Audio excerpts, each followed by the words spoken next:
Mainit na balita. Kung reaksyon nyo dito sa impeachment na isinulong ngayong araw na ito? Well, gaya ng inaasahan at matagal ko nang sinasabi paulit-ulit na itutuloy na yung impeachment. Yung mga kontra kay Duterte,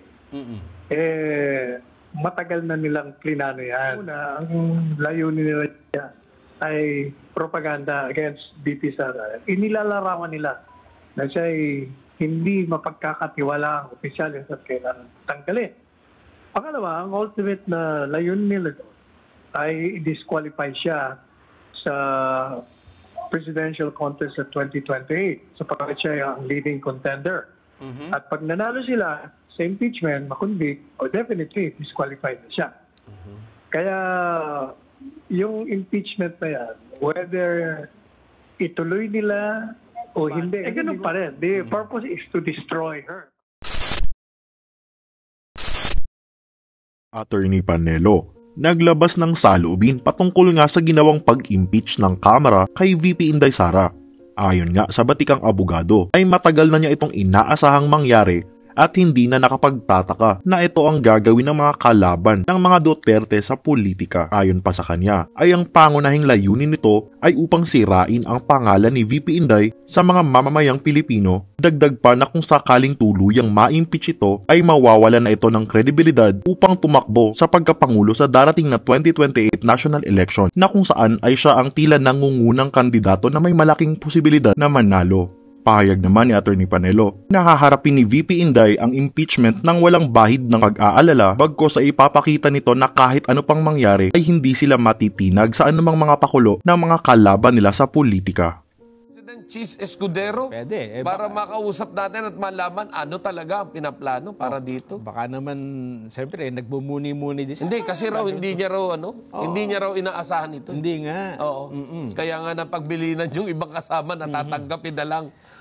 May reaksyon. Ito, humingi tayo ng reaksyon kay Attorney Salvador Panelo, ang former Chief Presidential Legal Counsel ni dating Pangulong Rodrigo Duterte. Siyempre, ito ay sa kabilang panig, di ba? Yes, Dahil tagal na nating narinig yan tungkol sa impeachment. Ngayon ihahain na sa Senado. Kung ano naman ang reaksyon niya. Oo. At tingnan natin kung ano yung magiging papel niya in case na mukhang meron magiging papel si Attorney Salvador Panelo. Sigurado yan. Magaling na abogado yan. Attorney Sal, magandang hapon po. Magandang hapon sa inyong dalawa. Gandang hapon po, Attorney Sal. Oo, straight to the point na tayo. Ano hong reaksyon nyo dito sa impeachment na isinulong ngayong araw na ito? Well, gaya ng inaasahan at matagal ko nang sinasabi paulit-ulit na itutuloy na yung impeachment. Yung mga kontra kay Duterte,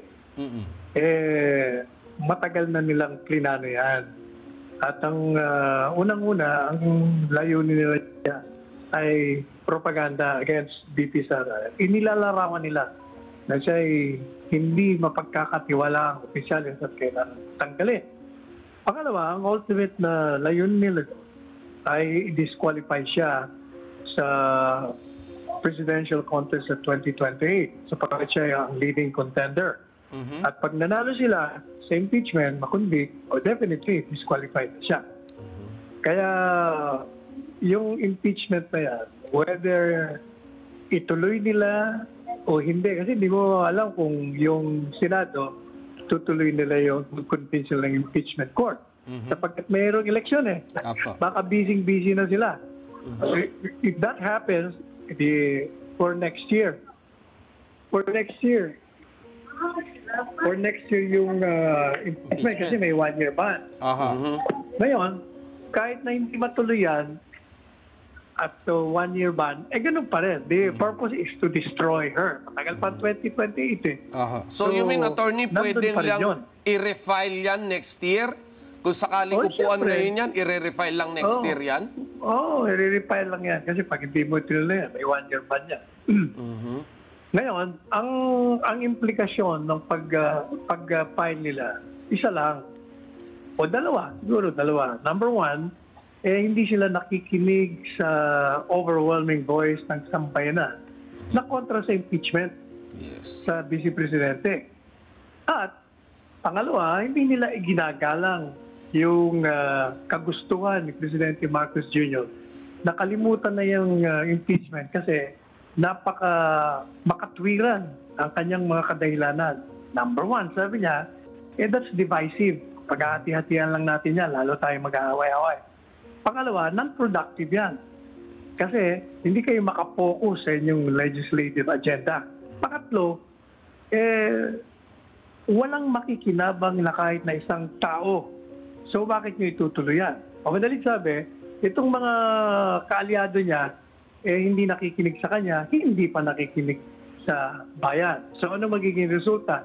Yan pong galaw nila ay mapapalakas lamang ang suporta ng taong bayan kay VP Sara, and it will fan the flames of disgust and rage against the willful and brazen violation of the Constitution.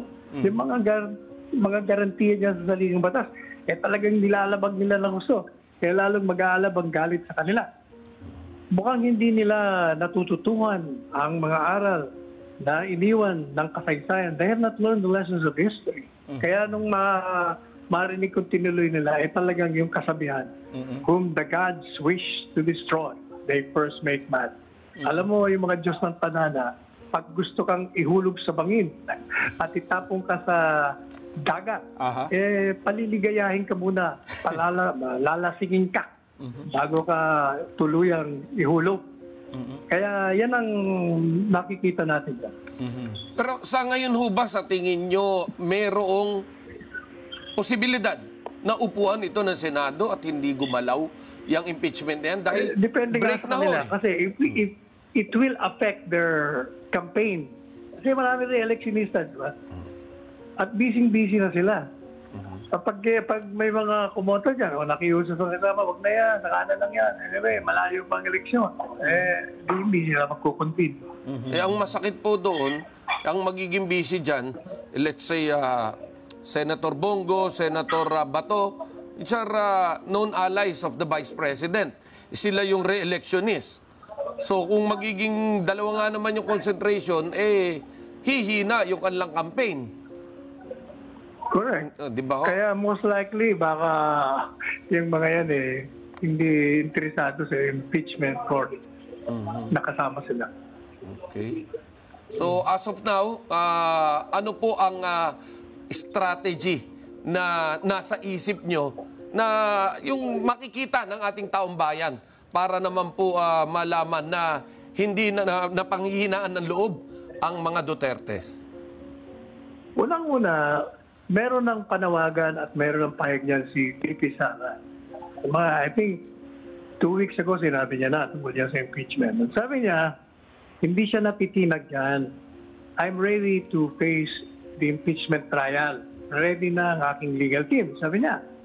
Kaya nung ako nga kanina tinanong, anong sa tingin niyo? Paano niya haharapin ang impeachment? Ang sagot ko iisa lang.